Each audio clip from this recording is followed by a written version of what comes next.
আসসালামু আলাইকুম প্রিয় দর্শক, আজ আমি আপনাদের এমন একটি বিষয় নিয়ে কথা বলতে চাই যেটি হয়তো খুব সাধারণ মনে হয়, কিন্তু সঠিকভাবে করলে আপনার জীবনের সবচেয়ে বড় সফলতা গল্প হয়ে উঠতে পারে। আর সেটি হলো ছোট পুঁজি দিয়ে মুদি ব্যবসা শুরু করে সফল হওয়া। কি বিষয়টা শুনতে আশ্চর্য মনে হয় না? এটাই বাস্তব। অনেকেই মনে করেন বড় ব্যবসা করতে হলে বড় পুঁজি দরকার, কিন্তু বাস্তবতা হলো পৃথিবীর অনেক সফল ব্যবসার শুরু হয়েছিল খুব ছোট একটি দোকান, ছোট একটি স্বপ্ন এবং একজন সাহসী মানুষের হাত ধরে। একবার নিজেকে প্রশ্ন করুন, আমি কি টাকার অভাবে পিছিয়ে আছি নাকি সাহসের অভাবে? মুদি ব্যবসার সবচেয়ে বড় শক্তি হলো এটি মানুষের নিত্যদিনের প্রয়োজনের সঙ্গে জড়িত। মানুষ মোবাইল কিনতে আসে একবার, যায়, কাপড় কিনতে কয়েক মাসে একবার যায়, কিন্তু চাল ডাল তেল লবণ কিনতে প্রায় প্রতিদিনই বাজারে যায়। তাই যদি আপনি একটি ছোট মুদির দোকানও শুরু করেন, তাহলে আপনার সামনে প্রতিদিন নতুন বিক্রয় সুযোগ থাকবে। কিন্তু সফল হওয়ার জন্য শুধু দোকান খুললেই হবে না, আপনার কিছু কৌশল দরকার। তেমনি আজকে আমি আপনাদের 5টি কৌশল শিখিয়ে দেব, যাতে আপনারা ছোট পুঁজি থেকে একটি মুদি দোকানের সফল ব্যবসায়ী হতে পারেন, যা আপনি একজন বড় ব্যবসায়ী হতে সহযোগিতা করবে। তো প্রথম কৌশলটি হলো বিশ্বাস অর্জন করা। গ্রাহক পণ্য কেনে না, প্রথমে বিশ্বাস কেনে। এটা আপনার মাথায় রাখতে হবে। আপনার দোকানে যদি একজন ক্রেতা একবার এসে ভালো ব্যবহার পায়, সঠিক ওজন পায়, ভালো মানের পণ্য পায়, তাহলে সে শুধু নিজেই আসবে না, আরো 5 জনকে নিয়ে আসবে। মনে রাখবেন, ভালো ব্যবহার হলো এমন একটি বিজ্ঞাপন যার জন্য কোনো টাকা খরচ করতে হয় না। দ্বিতীয় কৌশল, কম লাভ বেশি বিক্রি। অনেক নতুন ব্যবসায়ী শুরুতেই বেশি লাভ করতে চান, এটা সবচেয়ে বড় ভুল।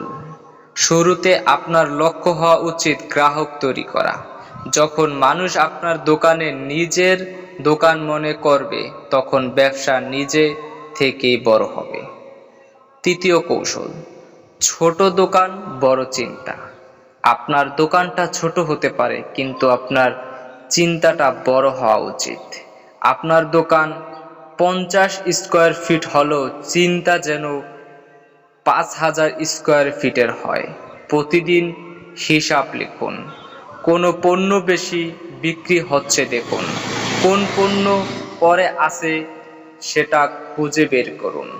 সফল ব্যবসায়ীরা আন্দাজে ব্যবসা করে না, হিসাবের উপর ব্যবসা করে। মনে রাখবেন। চতুর্থ কৌশল, গ্রাহকের সমস্যার সমাধান করুন। ধরুন একজন ক্রেতা রাতে এসে একটি পণ্য চাইল, আপনার কাছে নেই। আপনি যদি বলেন নেই, তাহলে সে অন্য দোকানে যাবে। কিন্তু যদি বলেন ভাই কালকে আমি আপনার জন্য এনে রাখবো, তাহলে আপনি শুধু একটি পণ্য বিক্রি করছেন না, একটি সম্পর্ক তৈরি করছেন। ব্যবসার প্রকৃত সম্পদ টাকা নয়, সম্পর্ক। তেমনি 5 নম্বর কৌশল আপনার জন্য একটি খুবই গুরুত্বপূর্ণ, সেটা হলো হাল ছাড়বেন না কখনো। প্রথম মাসে লাভ কম হতে পারে, প্রথম 6 মাসেও হয়তো বড় পরিবর্তন হবে না, কিন্তু মনে রাখবেন, বীজ বপন করার পর কৃষক পরদিন ফসল পায় না। সে অপেক্ষা করে, যত্ন করে, ধৈর্য ধরে। ব্যবসাও ঠিক তেমন। আজকের কষ্টই আগামী দিনের সাফল্যের ভিত্তি। বন্ধুরা, ছোট পুঁজি কখনো সফলতার বাধা নয়। অনেক সময় বড় পুঁজি মানুষকে অলস করে দেয়, কিন্তু ছোট পুঁজি মানুষকে সৃজনশীল করে তোলে।